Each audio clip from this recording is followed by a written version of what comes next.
Hello, welcome back to another episode of the Leading Yourself podcast. This week, I have a treat to all of you. We have a special guest, Luke Owings, who is the Vice President of Product at Ability, a company that develops award-winning corporate leadership development programs and offers a mini MBA program. Luke has an impressive background in education and consultancy. And I'm really excited for all of you to hear Luke's perspectives around career reinvention. So welcome to the Leading Yourself podcast, Luke. Thank you so much for having me. Yeah, we're really excited to have you. And I can't wait to talk to you about all these topics, but let's start talking about you. Can you share a little bit about your background? And I think you have a really, really interesting background. And I think it will explain a lot of what you're doing today and where you're coming from. Yeah, that makes sense. Well, and you start on my favorite topic, which is myself, of course. I just, it's an honor to be here on your podcast as we talk about reinventing careers, because I feel like in many ways I've been doing this myself for 15 years now. I've always thought of my career as a bit of a mosaic, right? Where it's all these individual pieces that alone look very different, but together make up a picture. And so part of that's my Italian Catholic heritage. And part of that is just, I love that concept of all the different pieces can come together to make something bigger.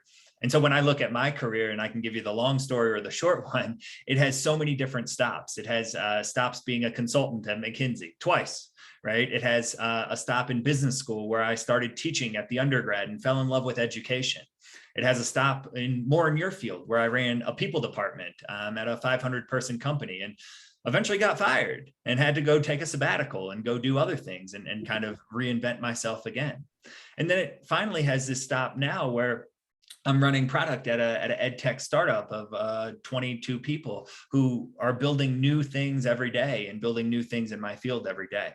So it has all these different pieces to it. And I feel like in many ways, this idea of reinventing career has been something I've been living for multiple decades at this point. So it's a topic that really quite resonates with me.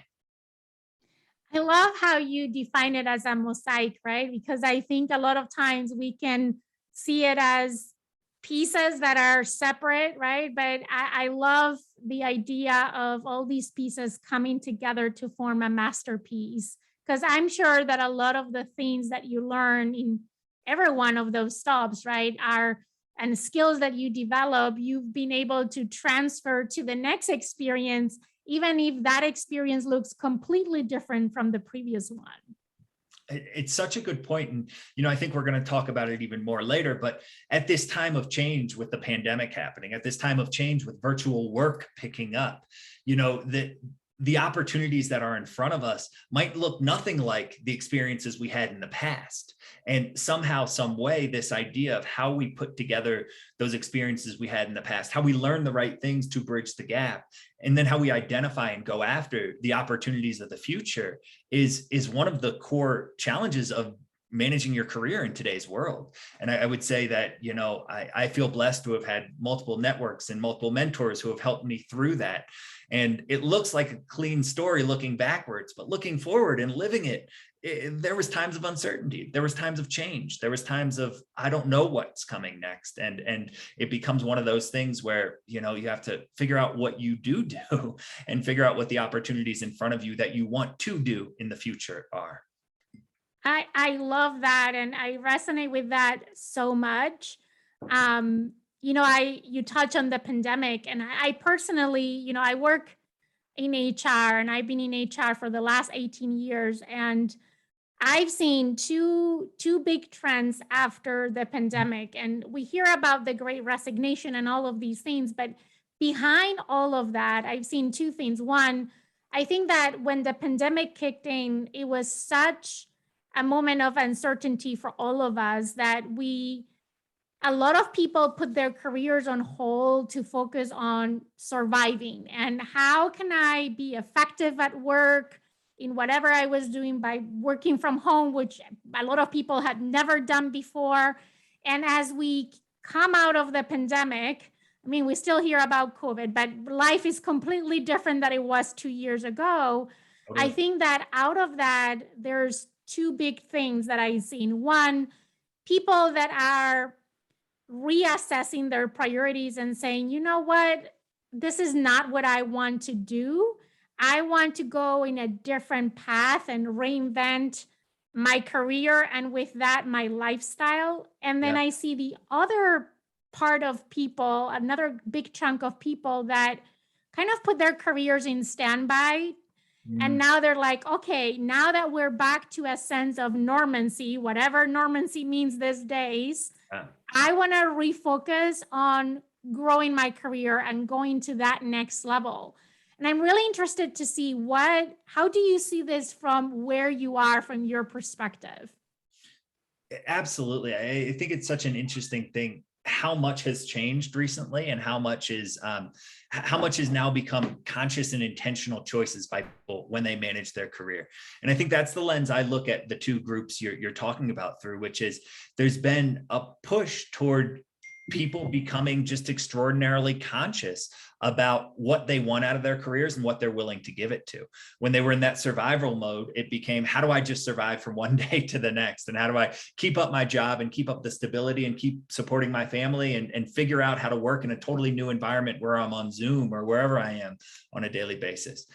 And then once that kind of has faded away over the last couple of years, over multiple years of this, it's become, what do I want to get out of work? And if I do want to get something else out of work that I'm not getting now, do I need to change careers? Do I need to take the foot off the gas? Do I need to put the foot on the gas and say, I need to do this? And, at this point, it's such a wild thing because the only thing that's holding back is imagination, right? And I know that's kind of a privileged position to say that from, because I have a job that I love and I work remotely and I have a really nice situation. Yet, the situations that exist now never existed 5 years ago. The jobs that exist now never existed 5 years ago. The ways of working that exist now never existed 5 years ago. My company, our executive team, sits in Colorado, where I sit, sits in Austin, sits in Boston, and sits in Germany. I don't think that would have happened 5 years ago. And so I couldn't do that. And so, there's this whole thing about, how do I create the career I want, and how do I intentionally ask for the things I want, then find the organizations that resonate with me in that way. And I think both of the things you mentioned are part and parcel of that, whether it's, hey, I need to have the job for the stability, or whether it's, hey, I need this job because I want to move my life that direction. Yeah, I fully agree with you. And um, from your perspective, so Abilita has this mini MBA program, which, Yeah.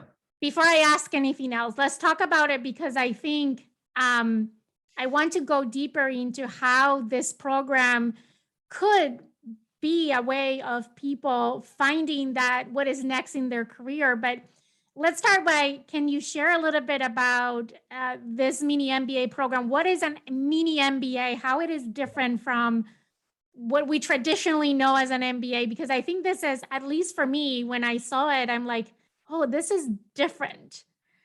So can you expand a little bit on that? Absolutely. Absolutely. So at Ability, we, like you said, run leadership development programs for corporate clients. We run simulation-based learning. And a couple of years ago, we had this realization that, this stuff, this business skill set should be accessible much broader than outside of the corporate environment. It should be much broader as people want to manage their careers. And for most people, it doesn't make sense to pay $200,000 in 2 years of your life to get an MBA. I went to Harvard Business School. I loved it. I had wonderful time there. And that is not for everybody, right? It's just not. And so when we were creating this, we wanted to create something that gave people the basic skills of managing their career, gave people the basic skills of business, while not requiring them to put the rest of their life on hold. So we designed this as a 12-week part-time program that you can do while you're working. And we designed it with the idea that you would get three things out of it, right? You would get conversancy. You get conversancy in the language of business, right? There are basic skills that are needed to have as you move up in the business world. Understanding of finance, understanding of how to manage, understanding of strategy. These are the things you need to have. And we decided you needed conversancy. Second is, and this gets to your career mobility type of thing. We thought that people needed connections. They needed to expand their networks and start to meet people outside of their network, right? And so these connections come about in part and parcel with the courses we run, because they're so interactive, because they're so social, because they're so immersive in terms of working together. And if you look at our last couple of cohorts, we've had people from as far afield as Kenya and Mexico City and Hong Kong, and people who are moving up in our CFOs and companies here in the US, and people who are Scrum Masters at technology companies. So a wide variety that just opens your eyes to the connections that are out there. And then third is confidence, right? Like when you're switching careers, you have to have the confidence to step forward. And, I know a lot of people struggle with this idea of imposter syndrome. And to be honest, I do too. We all do, right? And so getting you some of that language, getting you some of that practice, getting you some of that connections to know that other people have made these shifts. Other people have made these jumps that you are, whether you're a teacher moving over to the business world, whether you're a vet coming over into the corporate life, whether you're moving from an HR world into a sales and marketing role. Other people have made these, and, coming out of our program, we hope that people have that confidence. And so, we built this as an accessible alternative to the overall MBA, something you can do while you continue your work over the course of a 12-week period, and come out of it with conversancy in the language of business, connections in terms of more people in a diversity of network, and then confidence in terms of how you come forward. I that's fascinating to me, because I personally, as I said, I haven't seen anything quite like it. And I think when I'm thinking about these two trends that I mentioned to you, I know there's many others, right? But just to focus on a couple, I'm like, gosh, this can help so many people that are going through this period of time of they're trying to rethink, what do I want to do, and how do I take my career to the next level? How do I make a shift? And I want to build on a couple of things that you said and maybe go a little bit deeper. You mentioned imposter syndrome, and I agree with you. I think we all go experience that at any given point in time. Personally, I switched jobs 3 months ago, and I'm moving in the same space that I've been for the last 18 years. But I was moving from a company where I spent 13 years to a new company. And I'm like, am I going to be able to do this without the support system that I'm used to, where different processes that are different from what I know, am I going to be able to succeed? And I think the more radical that change that you make, the more that imposter syndrome comes about, right? Because it's more uncomfortable, more outside of your comfort zone. But from your perspective, what are some ways, or what would be your tips, or what are the things that you teach at the MBA on how to overcome this imposter syndrome at work, and how to be able to make that career transition with confidence, even if you don't know everything? Absolutely. It's such an interesting story. I didn't realize you'd only been in your new job 3 months. Wow. How is it going? How's it going? It's going amazing. I'm loving it. I'm completely outside of my comfort zone, right? I tell everyone I went from knowing everyone and knowing everything, or almost everything, to not knowing anyone and not knowing anything. Yeah. And it's scary and it's uncomfortable. Yeah. But I am having so much fun, and I'm enjoying being in that space so much. Yeah. More than I thought I would. Well, that's awesome to hear. I mean, there's multiple steps to this, and imposter syndrome in my head kind of shows up in different ways at different steps. One is where you're talking about, where it's like, hey, I'm in a new role. I'm moved out of my comfort zone. I'm in my learning zone. Maybe I'm even at the edge of my panic zone, where I'm like, oh my God, can I do this? What can I do this? And, when you're in that space, I think so much of it becomes, okay, having mentors who can help you have faith in yourself, having faith in yourself to continue to learn and grow, because somebody has taken an opportunity on you, right? When you're in a new role. And so I think a lot of that imposter syndrome gets over by putting in the work, by having the mindset of like, people are putting faith in me, I'm going to put faith in myself, and then finding those people who pick you up. And I think it's a wonderful thing. I've been blessed to have a couple of times in my career where people took bets on me too, which Lord knows why sometimes, but they did. And that imposter syndrome in the new role is so important. And finding a way to be in the learning zone without jumping into the panic zone is so important. I think the other thing where it shows up in career transitions is where imposter syndrome holds one back from even looking at an opportunity.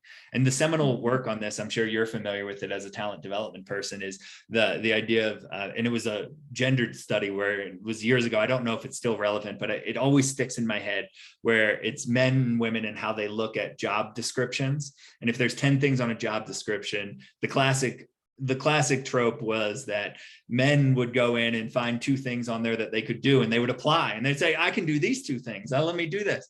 And women would go in there and they would look at the 10 things, they'd find the one thing they can't and decide not to apply because of it.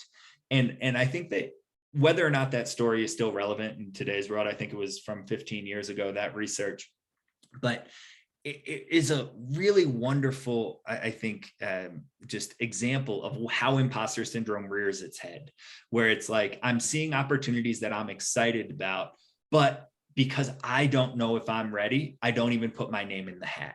And I see that all the time right now with, transitioning teachers. I see that all the time with people who are trying to recreate their life in the way that you're talking about.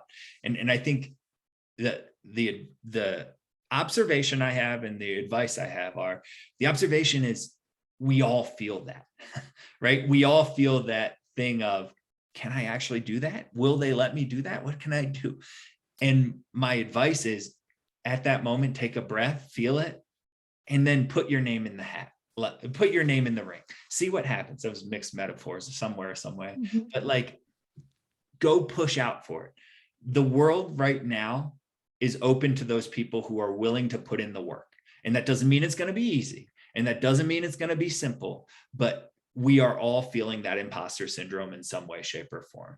I can't open up my email without reading about classmates of mine who are way more successful than me, or have jobs that I don't know if I could do. And I have to deal with that emotionally on a regular basis. We all have to deal with this stuff. And so I think this imposter syndrome and finding the right communities, finding the right educational programs, finding the right mindset, finding the right mentors are how you get over it. Talking about education, and I know that's a big part of your background and your passion. Yeah. When we think about career reinvention or making a career shift, what role does formal and informal education play into that, and how can it help someone make such a transition? Yeah. It's fascinating because I think we have access to more education than we ever had before. It's really quite amazing. You can learn about what a product manager role is by enrolling in a course on LinkedIn or looking at a Coursera video and starting to understand what that is. And I think that the basics of that are, education gives us access to an understanding of it at the very core. And there's more resources than ever before, and you'll have to put in the work to understand that. But it gives us access to that understanding first, and a lot of asynchronous ways of doing that, lots of ways of doing the research yourself. The second way I think it really helps with career transitions is, education gives us access to networks, gives us access to people who are like us and people who are not like us.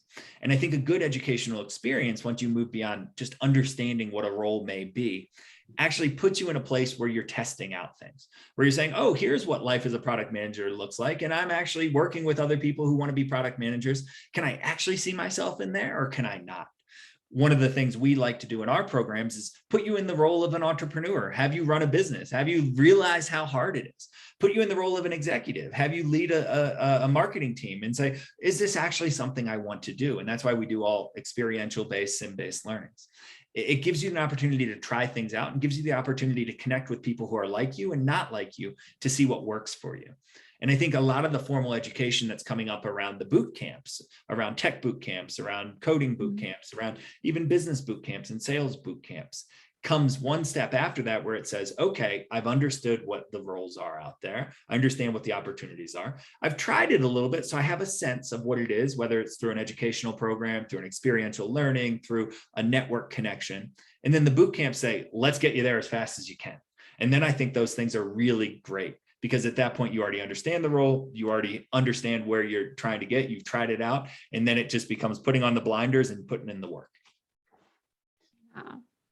And I think, it helps also building skills that maybe you're missing, right? I think that in today's world, being on the talent development space, right, where we used to talk about the role and the job, and we have transitioned to the skills. Mm, And I think there's this big focus on skills and skill development. yeah. And talking about skills, from your point of view, what you've seen from your experience, what are skills that you think are skills that anyone should have in their toolbox, in develop to help them grow and develop their career? What are some of those core skills that, regardless on what path you are, can help you continue to grow and continue to find new opportunities? Totally, totally. I think I can give a couple. One, and more than anything else, I would say is like the ability to learn. The ability to learn in today's world is more important than ever before. If I look at my development team, the code base they're working in didn't exist 10 years ago, right? No matter how good they were then, they had to continue to learn and continue to learn new things. If I look at, our marketers, they have tools that they never had 10 years ago. So this ability to learn it's just so important. Secondly, I think is the ability to really, I guess we would call it data analysis, right? And business acumen, which is understand how to cut through the noise of tons of data and actually understand what matters, and then communicate it in a way that turns it into value. So that first part is the data analysis piece. And the second part ends up being the business acumen and the understanding of how value gets understood and shared, right? And then the last piece, the last kind of durable skill, if you will, that I'll say right now are really around communication and problem solving, where it becomes how you interact with your team, how you interact with them in new ways, how you act as a manager and how you give coaching and feedback, how you as an employee actually seek out coaching and feedback and develop your own career. And I think a lot of these, because of the interrelational way our workforce works right now, particularly in the professional world, it becomes so important that you're a good, clear communicator and that you're a productive problem solver with other folk, because we are continually coming up with new things and trying out new things. And if you can't work with others on these types of things, it doesn't work. I love that. And I think I would pick very similar ones. I can totally agree with you. I think that we live in a world that one is constantly changing. So what becomes obsolete so quickly. Yeah. And knowing and having that ability and that learning agility just helps you to continue to evolve as the world keeps evolving, right? As things keep evolving around you. And I think that in the past couple of years, more than ever before, we've seen really what a VUCA world looks like, right? I mean, talk about VUCA. We've lived it all around us, and I think that problem solving is so key. And also the amount of data and information that comes our way now versus even 5 years ago. Yeah. I don't have to go that far back, right? It's amazing. And so I can't agree more with what you say. Now, talking about the skills, can you speak a little bit of how these are incorporated in the MBA program that you guys have? And on top of that, you mentioned when you explain this mini MBA program, you call it conversancy. Yeah. Did I use the right term? Great Can you term. explain what that means and how it relates to all of this that we're talking about? Absolutely. Absolutely. So when we thought about our invited MBA program, we really thought about what are the core buckets that are valid no matter what your role may be. And from a skill perspective, we kind of put them into three different ones. One was business acumen and financial acumen, right? Understanding the language of finance. And this is where conversancy comes in. And I'll come back to that and talk about that. Second was how you actually be a people manager and how you communicate with your team, how you communicate with each other, how you really become a people manager and understand that. And then the third one became really about, okay, strategic leadership. How do you look across this overall system and really pick out the signals for the noise and decide on what matters, and then set your team and yourself off on that. And so when we had those three main buckets of skills, on the business acumen and financial side, we actually throw you in the deep end pretty quick. We want you to learn what the three financial statements are: the income statement, the balance sheet, and the cash flow. And we want you to be not intimidated to look at them. Public companies have to put them out every quarter. If you want to know more about Apple, go look at their earnings statements. And we wanted you to not be intimidated by those. B, we wanted to show how that turns into decision-making at companies. And that turns into decision-making with cash flow modeling. It turns into decision-making with DCF, discounted cash flows. It turns into decision-making with NPVs and net present values. And we think it's too far of a cry to, in 12 weeks, become a CFO. That's really challenging. But we don't think it's too far of a cry for you to understand what that language is, to demystify that language, and to put you in a position where you can ask questions in the next meeting you're at, where the finance group is saying, hey, we believe this is a good project. You can actually ask questions and say, what are the assumptions behind that? How does that build up? How do we do that? And so that's where we talk about conversancy instead of fluency. We think it's so important to have that conversancy so you're not intimidated when numbers come up, when finances come up, when cash flows come up, because that is the lifeblood of any organization, whether it's a nonprofit or for-profit. You have to understand how those finances work. And if you don't, there's going to be a glass ceiling on your career because there's only so far you can go. So that's that first piece of the conversancy. The second piece is when we talk about this people management, we think that, people management isn't some Jedi mind trick that's out there, right? It requires a set of tools, frameworks, and then practice. And we think that great managers are ones who imbue that practice into their daily life. They imbue that by understanding how to motivate employees, by understanding how to manage to results, by understanding how to give coaching and feedback to employees, and actually aren't afraid to walk into that scenario and do so. And so we spend a lot of time in our program actually getting you that practice. The frameworks aren't complicated, but the actual people are complicated. And so we want you to feel comfortable moving into a managerial role because you can communicate, because you can connect, because you have that conversancy.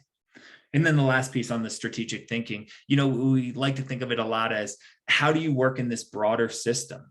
As you rise up, you have to think more cross-functionally. You have to think more about what matters because you're imbued with more data and more decisions every day. Just like you said, from 5 years ago, it's gotten even worse. From next 5 years, it's going to exponentially get worse. And I use that word mathematically. It's exponentially going to get worse.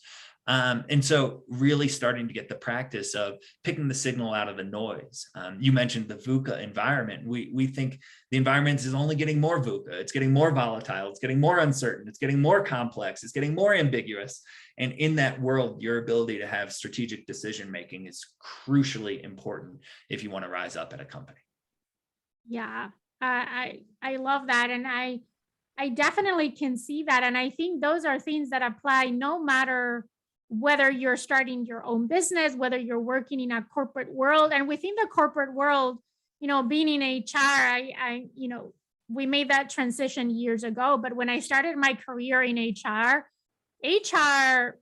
had no idea of the financial statements, right? We were focused on hiring and firing people. And it was that old, more of that personnel administration mentality, and even areas like HR has evolved to become business partners where we're really looking, how can we impact the bottom line? And I find myself talking about and asking these questions more often than not, right? One term that for me has been in my vocabulary very frequently, and I've heard you in other parts that I've heard you speaking talk about, is this concept of return of investment. The ROI. And I think applies in financial terms, but also in many other terms, right? In return of investment of your time, return of investment on where you're educating yourself or growing your skills. If we think about investing into formal education, like a program like the one you offer, or any other MBA or any other educational program, how can someone think about it from that perspective on return of investment? What is the return of investment of uh, investing in your education? Yeah, it's such a great question. And, this ROI concept is, I'm so glad to hear. And, I was part of this trend for the last 12 years of really getting imbued into the HR space, really getting imbued into the learning and development space, really getting imbued into the people space. And so, from this ROI, I'll take it from a couple of perspectives. One is from the individual consumer, right? Like from somebody who signs up for a program like ours. I think the ROI is pretty clear, right? It becomes, hey, I believe that this is actually going to help me get that next promotion.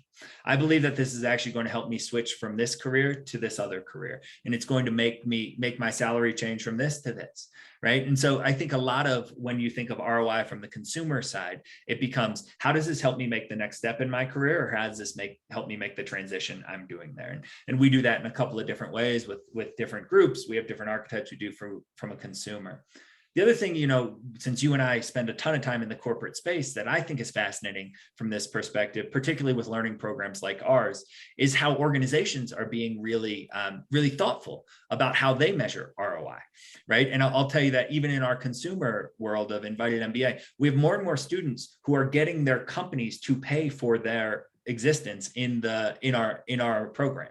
And they're getting that by making the ROI case. Companies are, with the great resignation, are petrified of losing people.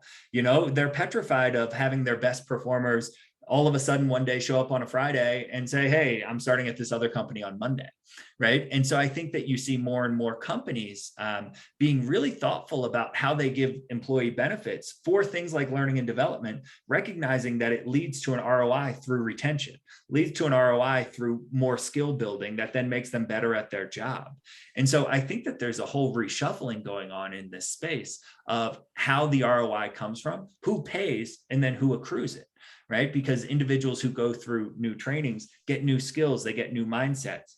And what's not lost on us is that corporations who they work for benefit from those if they're willing to invest in it. And so this idea of the ROI, I think, is really popular in our field as people think about it as a tool for retaining your high performers, as you think about it as a tool for building skills to prepare them for the next role 6 months earlier than they would have been. And I think that's a really powerful place to be. Mm-hmm.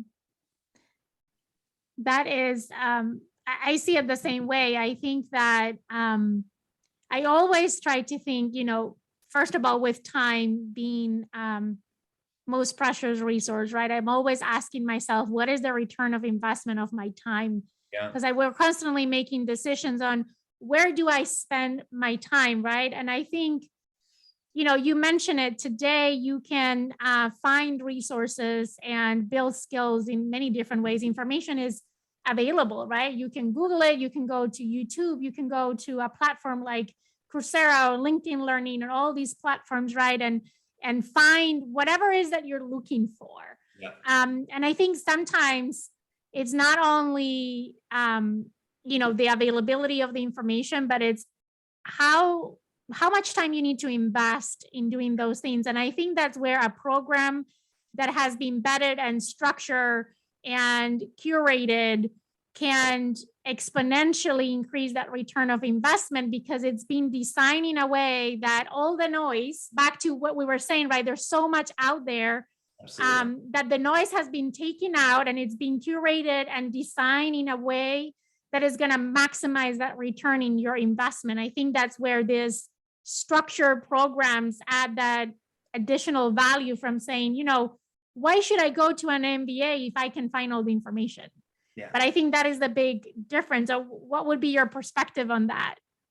I think you're right. I think that's the first piece that happens. I think the second piece that happens is you start to get a different experience when you actually go into a program. And a lot of that's around community and around how adults really need to learn, right? There's tons of research out there about how adults learn best. And oftentimes it's in social environments where there's practice, where there's reinforcement and feedback, where you're immersed into an environment where you're working on things with other people and actually trying to build things, right? And so we actively don't spend class time thinking about, oh, let me explain depreciation. we actually spend class time putting you on a team where you actually have to wrestle with the concepts of depreciation because you're building a company that has capital expenditure around it, right? And that to me is the real promise of synchronous cohort-based learning, we would say. Synchronous in terms of people working together at the same time on something, and cohort-based in terms of a community that you go through over an extended period of time, the same curriculum with. And that to me is the magic of a lot of the formal education. It's why, again, Harvard Business School was a beautiful time for me. I met 900 classmates, and I really spent an extended period of time working through things with them, socially going through things, and I learned a lot. Well, maybe I didn't learn that much, but I learned a little bit. I learned a lot about them, about the other people. But, we believe that is the magic of this. And that's what we've really imbued into our program. And we've really put deep into the development and the instructional design. Great. So I don't want to close our conversation today without giving our listeners an opportunity to connect, first of all, with you, but also to find out more about Ability and about the mini MBA program that you guys offer. So as people are listening and they're like, oh, that sounds really interesting, I would like to learn more about this. This might be something that I want to consider. Where can they go to find out more information and to connect with you and the Ability community? Absolutely. Absolutely. So I would urge you to go to our website, inventedmba.com. And I think, Carolina, you're going to put a link down there for it as well. We run 2 cohorts a year. We run a spring and a fall cohort. And so our upcoming fall cohort kicks off in October. So we're actively taking rolling admissions right now for this next cohort. I urge you to come check it out. Check out the curriculum. Check out some of the events that actually share how we do these things and actually give you a chance to experience some of our stuff over the next couple of weeks and months. Our price tag is $1,850, and so it's much more affordable than you would imagine in the MBA world. And anyone who comes through your podcast, we'd be more than happy to give a $200 tuition grant to as part of it. Wow, thank you. That is awesome. And I think everyone should take advantage of that. If you've been thinking about, developing further skills, increasing your business acumen, connecting with other people. I mean, I can't agree more with you with the power of community. I always say you are the average of the people you spend the most time with, and proximity has such a great value, right? You can learn about people by, listening to what they do, connecting sporadically, networking events, but actually being in community and working together and having proximity makes such a big difference. Totally. Couldn't agree more, Carolina. And we would love anyone who's interested to explore being a part of our community to come check it out. We have play sessions coming up. We have info sessions coming up. Anyone is more than welcome to connect with me. Carolina, you mentioned connecting with me. I'm on LinkedIn, and we're happy to put my my LinkedIn profile into wherever we post it. In the podcast show notes. Yes, we will include the link to the program and to how to connect with you directly on LinkedIn for anyone that is interested. Absolutely. Absolutely. This was a pleasure having the conversation. I really appreciate you making the time and actually having the opportunity to be here with you. No, I'm the one who is super grateful that you accepted the invitation. I always like to bring different perspectives, different voices to the podcast. And I think yours is one that is so valuable because I think you look at things from a different lens than I would, but at the same time, I think that we see things very similarly, which is really interesting to see. And I think you share things that are of high value to our audience. So thank you so much, Luke, for accepting the invitation. It's been a pleasure to be able to connect with you. And we look forward for all our listeners to check out the information, to check out the program and connect with Luke. And if you have questions about the program, connect in the website. There's a lot of great information. So again, Luke, thank you so much for being here. It's been such a great conversation. My pleasure. Thank you for having me.